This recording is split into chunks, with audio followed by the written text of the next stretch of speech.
Rockcastle Pro-Am 2019 version with Team Copperhead Red shooter Brandon Kollar. It's one of my favorite photos of the match. Me, Jimmy, and Zach hanging out in one of the pro trailers. Let's get into some action. I was actually first on this stage day one early. Wasn't excited about it, but I knew if I got it out of the way, I wouldn't have to do any more first the rest of the day or weekend. Especially the size of squads we were running. The more I look back at this, I probably overloaded my shotgun, and then right here I actually missed the first clay pigeon because I wasn't paying attention during the stage brief of where to stand. I just knew that if you crossed that hay bale, it shot, but I didn't know you should have walked way farther to actually hit that one. At least I'm cleaning up shotguns. Got some practice in the week before at a Indiana Sporting Clay event. That was a lot of fun. Had some professional photography I got off the internet. This is beautiful Rockcastle that we don't get to see anymore since it's closing down. Got to do some practice the week of Rockcastle to be semi-ready for it. Cleaning the guns, porting out the shotgun to make it a little easier to quad load. Professionally done, by the way. My wife made me some really nice notes that I left with. And we tried to joke on Zach by having a cake made for him since it was the anniversary of his 3-gun adventure. He was having fun with a hat at an event. We played some games and ate. That hat, if you watch last year's Rockcastle, you'll understand the point. Like I said, our schedule that we got when we got there, we got to see the road maps that were rudimentary, but it worked out to get. There were some neat photos on the wall at sign-in. Carmageddon that the pros got to shoot, and walked all the stages, got some ranges that we needed to know of how far we were shooting out in this beautiful facility. So big, it had 2 golf courses on it. Wasn't a lot of vendors there that there usually are, but there was still some neat stuff to look at. Me having fun with the hat that I borrowed from Zach on day one. Let's get into more action. This was Cardio Valley that I went to absolute war with on the long-range targets, and I didn't do perfect on the shotgun, but it was still a really good stage. They call it Cardio Valley for a reason, because it was definitely a little bit of work.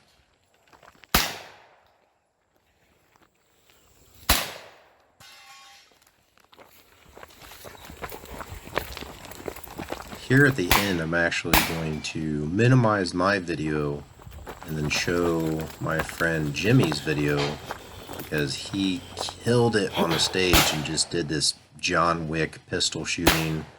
And then I think we went 4 for 5 on rifle, and it was amazing. He picked a better position to do, which changed what I did the rest of the weekend, which didn't always pay off, but it was pretty neat to see him do it. You'll see I try to do a couple transitions here between the hands, and I ended up just abandoning it and staying strong hand, so on and so forth. The stage was a lot of fun with how spread out it was, and that we got to shoot all 3 guns. Now I'm going to go do the long range. Targets were a little tough to see, so let's watch Jimmy just absolutely kill it. I mean, seeing it in person, we were laughing. He was just going Wild West style. Killing it. We were all excited for him. He actually had a really good stage finish for the day for what he was shooting. And then, as you can see here, he picks a different position because the stage brief you had to be touching the wood, just touching it anywhere. So he's standing on it. Safety first.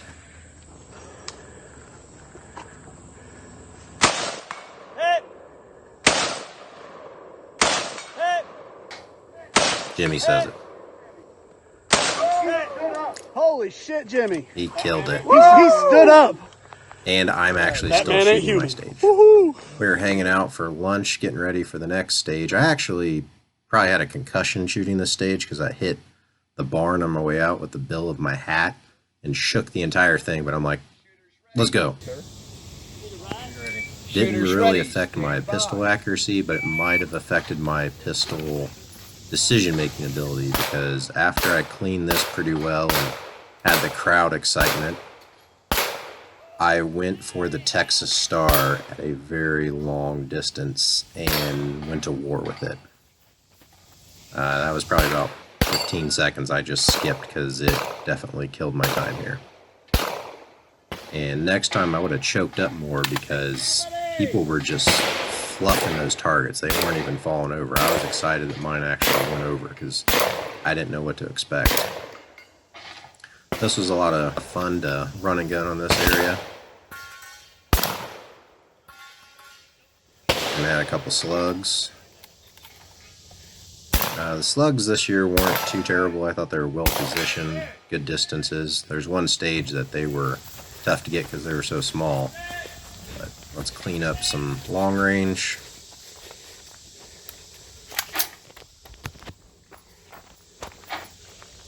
I was really excited with my long range this year, other than on one stage that I struggled at.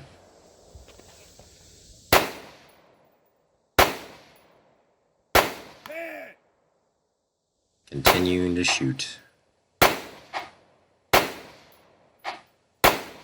have a new muzzle brake I put on for 2020 season, and I'm excited to see what the difference is in recoil reduction. My buddy Miles actually drove all the way from Tennessee to watch me shoot. We had lunch together. This was Zach's rifle staged at one of the locations. Thought it was pretty cool.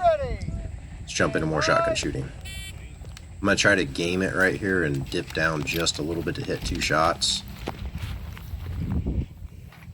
Didn't make it. Pretty surgical on the shotgun, but I think I need to speed it up some so I can actually keep going, because even though I'm accurate, I still need to be faster. This was a tough pistol area. Just not big targets, having to shoot through the hay bale. It was tough. And then you have these skinny Sammies, and a lot of people went to war on it, and a lot of people were smart enough to throw 2 shots at it and move. Me, not so much. I'm going to mag change it. I continue just going to war on these because I have a problem with targets that I don't like penalties. You'll actually see I only had 5 penalty points the entire match for 2 days, which means I should have skipped stuff. So let's shoot some long range. So 237, 275, and 349 is the longest I've ever shot. I had never hit anything previously at 300 or 400 yards till today, and I was really excited to actually go out that far. I'm wasting match ammo right now. That's about $1 a round, and I just wasn't getting what I needed to, so I've actually skipped this video forward. You'll see a little hyperlays coming up because I spent so much time going to war. I was shooting above the target, a little bit beside, and then I changed to regular ammo, drop down, get a better position, and you'll see the results in one shot.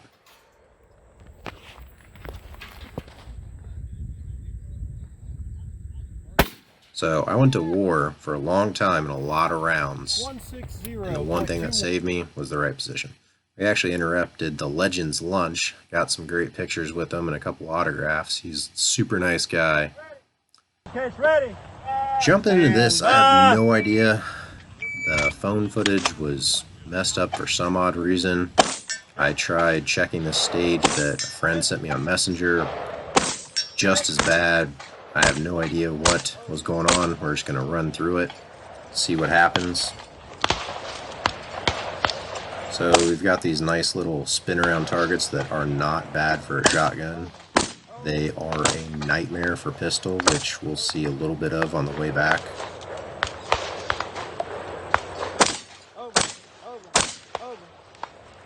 Let's dump the shotgun, get my trusty rifle out, and shoot lollipops at about 75 yards. Not a horrible shot.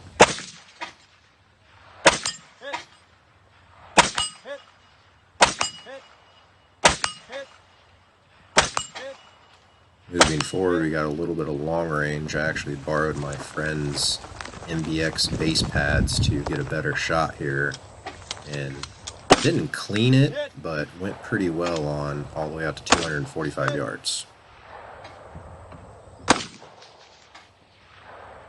So again, good position, you do what you need to do. And just knowing your dopes. If you know your dopes, good trigger pull, you'll hit your long range. Alright, let's run over and get our pistol that I'm going to struggle bust with. I started with a 124 grain bullet because I wanted that heavier hitting to spin the target, but then I started having jamming issues because I borrowed some reloads, so then I didn't trust it. So I'm like, let's dump it, let's get my regular mag out that I know is going to run flawlessly, and then find out that the target is not spinning. So that was a lot of fun. So I actually go back to the 124 grains on the ground, then go continue to start shooting the targets again. I was not expecting this, and I saw other people struggle pretty heavily, and I see why they did. So I actually missed one target here, and I just wanted to move on because I didn't want the penalties by not engaging everything. So I left that far left target, and then I'm going to spin these around, which went okay. You really have to be centered up on them. I'm down to my last mag. I doubt I have one in my pocket. So I get this one. I go back to the middle, but I shoot all three of them because I didn't want it to be an issue that if I missed one. So probably took more time. There's a couple stops along the way and some bribery to get weapons worked on. Here's a pocket dump of how much crap you carry around with you. More fun photos with the group and the squad.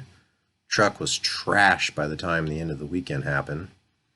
Here's one of the stages on day 2. That's Jimmy leaning out, having fun. And we're shooting pretty decently. So we're going to shoot a couple silhouettes out there. Not too bad. This was my day 2 first stage in the morning. I really liked it. It was just well set up stage. I was excited about it. I was feeling good. Had a healthy breakfast. All that great stuff. So I was in the zone. My pistol shooting's pretty good running in the woods, and then I got back to business. It's important when you're having fun.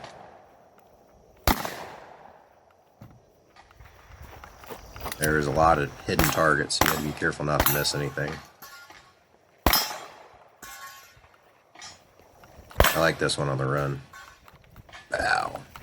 Then I was running too fast. Jump in my golf cart, start shooting. Really had to have a good position for this.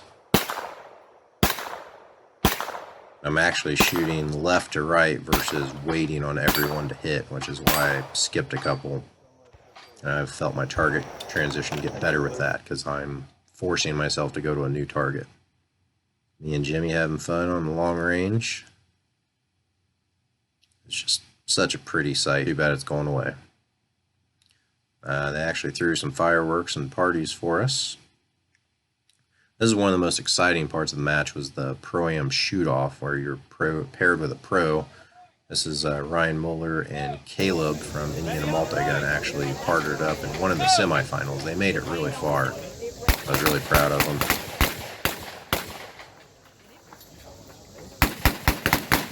It is just such an exciting event for everyone participating. Top 15 pros, top 15 amateurs, all got to shoot based on day 1. So this was that evening. Alright, let's jump into more rotten footage. Looks like there's a storm in the background. This was one of the first stages that my friend got to see me shoot on, and I think I was a little nervous because he had never seen me shoot, and we just talked about it over the years. And I was a little amped up and probably should have just focused on shooting. We're going to shoot some long-range slugs, which are pretty far out there, and they are a very small dong, maybe a 13-inch dong, and they were tough. I'm starting to use a lot of my Fiocchi low recoil slugs. So many that I actually had to load the magnums that I had on me, and I was actually hitting well with the magnums. There's my match saver. Didn't want to run dry, so I throw more rounds in. If I would have known better, I would have changed my aperture to a smaller fiber optic this long of a shot, but didn't think about it till afterwards. Learning experience, you know. Shoot a little bit of long range. A lot of people did not one-leg it or prone, and I really felt like I did good just by getting a solid shooting position. Nice finish, Brandon. Squad 13 hanging out. It is not storming in the background, just weird footage. And we're saying goodbye to the Rock. Had fun at the prize table and all the medals and things they gave out.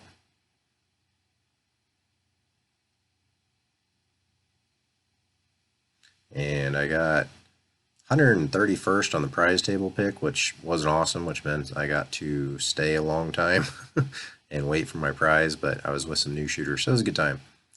Had a couple good finishes. I was wanting to be in the top 60. Did not happen this year, which would have been the top 30 percentile.